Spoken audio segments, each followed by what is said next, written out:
Finally Avengers doomsday का trailer आ गया, जिसके लिए हमने पता नहीं कितने दिन से इंतजार किया था। और जो पोस्टर आप थंबनेल देख रहे हो वो भी ऑलमोस्ट मैंने 2-3 महीने पहले डिजाइन करके रखा हुआ था। डूम्सडे का ऑफिशियल ट्रेलर आ चुका है और ट्रस्ट मी, ये ट्रेलर ने सिर्फ हाइप ही नहीं बनाया बल्कि एमसीयू के फ्यूचर को हिला के रख दिया है। चलो इस ट्रेलर का रिव्यू तो हम देंगे, पर फ्रेम बाय फ्रेम बहुत सारी चीजों को डिस्कस करेंगे कि एवेंजर्स डूम्सडे का ट्रेलर किस वे में जा रहा है। सबसे पहले बात करते हैं हम लोग पोस्टर की। अगर तुमने पोस्टर को अच्छे से नोटिस किया होगा तो मार्वल के अभी तक के बेस्ट पोस्टर में से सबसे नंबर 1 पर मैं इसको रखूंगा। डॉक्टर डूम को एक पेंटिंग की तरह वॉक करते दिखा रहा है लाइक अ किंग, एंड जिस पेंटिंग की तरफ वो जा रहा है जो बैकग्राउंड में आपको नजर आ रही होंगी, पूरी मूवी को एक मैथोलॉजिकल और लीजेंडरी फील कराने के लिए काफी है। और इसी सारी चीजों से समझ में आता है कि सिर्फ एक सुपर हीरो मूवी की तरह नहीं बल्कि एक हिस्टोरिकल इवेंट की तरह मार्वल इसको लेके चल रहा है। ट्रेलर देखने के बाद में ये चीज लग रही है कि काफी ज्यादा प्रॉमिसिंग ट्रेलर इन्होंने हमें दिया, मतलब डिसअपॉइंट नहीं किया। ऑब्वियसली मार्वल है, पर जिस हिसाब से पिछले 5-6 साल मार्वल के चले थे तो कम बैक हो जाएगा। ट्रेलर की शुरुआत वहीं से होती है जहां पे मतलब आपने पहला टीजर जो देखा था जिसमें चार्ल्स जेवियर खिड़की के बाहर देख रहा है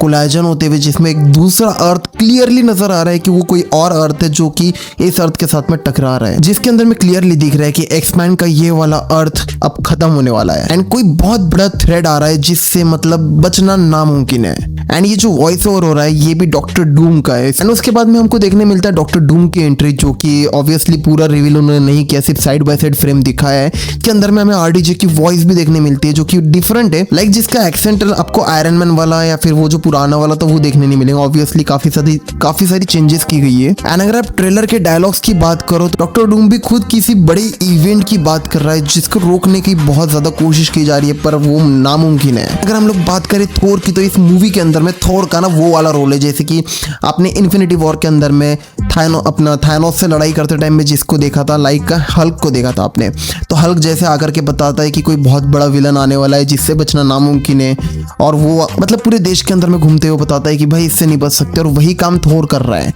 लाइक काफी ज्यादा इमोशनल वे में सभी लोगों को यही समझा रहा है कि भाई अपनी आपसी लड़ाई बंद करो और जो चीज आ रही है उसके लिए रेडी रहो। और थोर को हम लोग काफी ज्यादा डरा हुआ इसलिए दिखाते हैं क्योंकि ऑलरेडी उसने डूम को इसमें फेस कर लिया है, जिससे उसको ये चीज पता चल चुकी है कि डॉक्टर डूम कितना ज्यादा पावरफुल है एंड अकेला वो तो इस चीज से लड़ ही नहीं सकता, और ये जो बच्चे वाले न्यू एवेंजर्स हैं वो भी इससे मतलब अलग अलग करके बिल्कुल नहीं लड़ सकते। एंड अगले सीन के अंदर में अगर आप देखोगे तो ट्रेलर के अंदर में हमारा जो एवेंजर्स टावर है वो कंप्लीट दिखाया गया है, जिसके सेंटर में आपने एवेंजर्स का ये भी देख लिया होगा, और पता नहीं इसको इतना बड़ा क्यों दिखाया गया है। लाइक जिसके अंदर में X Men, Fantastic Four and Sam Wilson, Ant Man, Yelena वगैरह ये सब लोग खड़े हैं।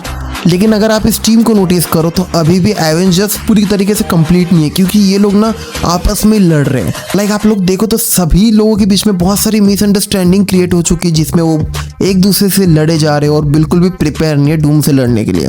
एंड थोर यही चीज सबको समझा रहा है, इधर ये लोग लड़ रहे हैं, उधर शैंग-ची और गैम्बिट पता नहीं अपने अलग ही भसड़ में फंसे हुए, वो अलग से लड़ रहे हो, क्यों लड़ रहे वो भी नहीं पता।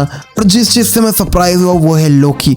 मुझे नहीं पता ये बंदा यहाँ पर कर क्या रहा है, क्योंकि वो तो अपना झाड़ पकड़ के पहले से बैठा हुआ है, पर हो सकता है ये उसका एक वेरिएंट हो या फिर उसके हाथ में जो टीवी की दिखाई गई है उस वजह से मे भी पॉसिबल वो सबको अवेयर करने के लिए निकल पड़ा है कि भाई एक बहुत बड़ी मुसीबत अभी आने वाली है। एंड अगर आप लोग इस सीन के अंदर में देखोगे तो सारे पूरे मूवी के ट्रेलर के अंदर में सब कुछ दिखा है कि कहीं लड़ाई हो रही है, कहीं बाहर कुछ गिर रहा है, पड़ रहा है, लेकिन इस सीन के अंदर में आप देखोगे तो घर का सीन है प्रॉपर।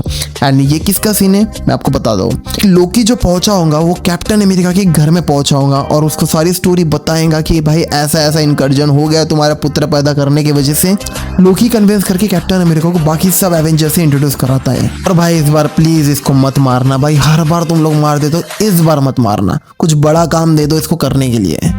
और मुझे जो पसंद आया वो मिस्टिक का जो येलेना में ट्रांसफॉर्मेशन है वो सच में पसंद आया। एक्चुअली इतने साल के बाद में मिस्टिक को देख करके मतलब वो पुरानी वाली वाइब आ गई जो एक्समैन के टाइम में आती थी। एंड इन दोनों के बीच में जो राइवलरी होंगी उसको देख करके भी मजा आने वाला है, क्योंकि ये लोग मिक्स हो चुके हैं, पता नहीं चलेगा कि असली कौन है। थॉर की जो एंट्री है वो मतलब नेक्स्ट लेवल है, जिसको हमने पहले से देखता है जो लाइटनिंग के साथ में वो गिरता है, लेकिन जब उसने डॉक्टर डूम के ऊपर में अटैक किया तो तुमने देखा ना कि कैसे सिर्फ 2 उंगली से उसने रोक लिया। एंड मतलब मुझे ये नहीं समझ में आ रहा कि हाउ इज दिस पॉसिबल। आपने देखा होगा कि थानोस को उसने छाती के अंदर में अपना हथौड़ा घुसा दिया था, लाइक स्टॉर्म ब्रेकर घुसा दिया था। पर यहाँ पर क्या हो रहा है आप लोग नोटिस कर पा रहे हो।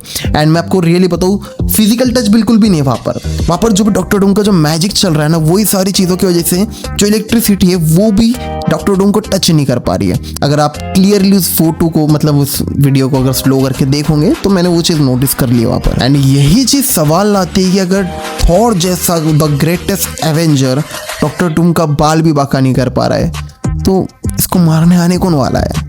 लाइक मैं सच में सोच रहा हूँ कि कौन ही आने वाला है। जैसे कि आपने डायलॉग भी सुना होगा कि कोई मिरेकल ही लगेगा इस चीज़ को मारने के लिए, और उसके बाद में एंट्री होती है लास्ट में हमारी कैप्टन अमेरिका मतलब स्टीव रॉजर्स की। अब कैप्टन अमेरिका तो रहे नहीं है, कैप्टन अमेरिका अपने कुछ अलग फॉर्म में चले जाए, उसका कुछ ड्रेसिंग थॉर की तरह ही हो जाए क्योंकि म्योनिर उसके हाथ में, और इस बार तो वो लड़ेगा ही उससे क्योंकि शील्ड तो उसके पास में रही नहीं। को तो मैं प्रिडिक्ट कर पा रहा हूँ कि इस मूवी के अंदर में जीत किसी की भी नहीं होने वाली है, सभी हारने वाले हैं। क्योंकि अगर जब सब हारेंगे तभी जाकर के सीक्रेट वॉर के अंदर में लाइक इसको जिताने वाले। इस पार्ट में तो 100% डॉक्टर डूम जीतेगा, तभी तो सीक्रेट वॉर प्लान होंगी। लाइट को क्या हो रहा है वाई डेट्स इट, मतलब मज़ा आने वाला है। अभी इस ट्रेलर के अंदर में तो सारी चीज़ें आपको समझ ही गई होंगी कि कैसी होने वाली है, क्या क्या चीज़ें। अब अगला ट्रेलर अगर कुछ आता है तो उसके बारे में हम लोग डिस्कस करेंगे। पर जो भी है मैं हैप्पी हूँ, मुझे मज़ा आ रहा है। ये वही चीज़ हमें फील करा रही है लाइक जो 2019 में हम लोगों ने फील किया था ना एवेंजर्स एंड गेम के टाइम में, वो फीलिंग मुझे अभी आना शुरू हो चुकी है। तो मुझे ट्रस्ट भी नहीं हुआ था कि ये रियल ट्रेलर है। जब जाकर के मैंने देखा मार्वल एंटरटेनमेंट्स तब जाके पता चला कि अच्छा मार्वल की तरफ से आया है। तो रेडी रहो इस मूवी के लिए। बाकी अभी हम एमसीयू की वो मूवी देखने वाली है स्पाइडरमैन ब्रांड न्यू डे, तो देखते हैं। बाकी तब तक के लिए आप लोग कमेंट सेक्शन में अपना प्यार बरसा देना, सब्सक्राइब कर दो, लाइक कर दो, फॉलो कर लो, एंड मिलते हैं अपने अगले वीडियो में। तब तक के लिए बाय बाय।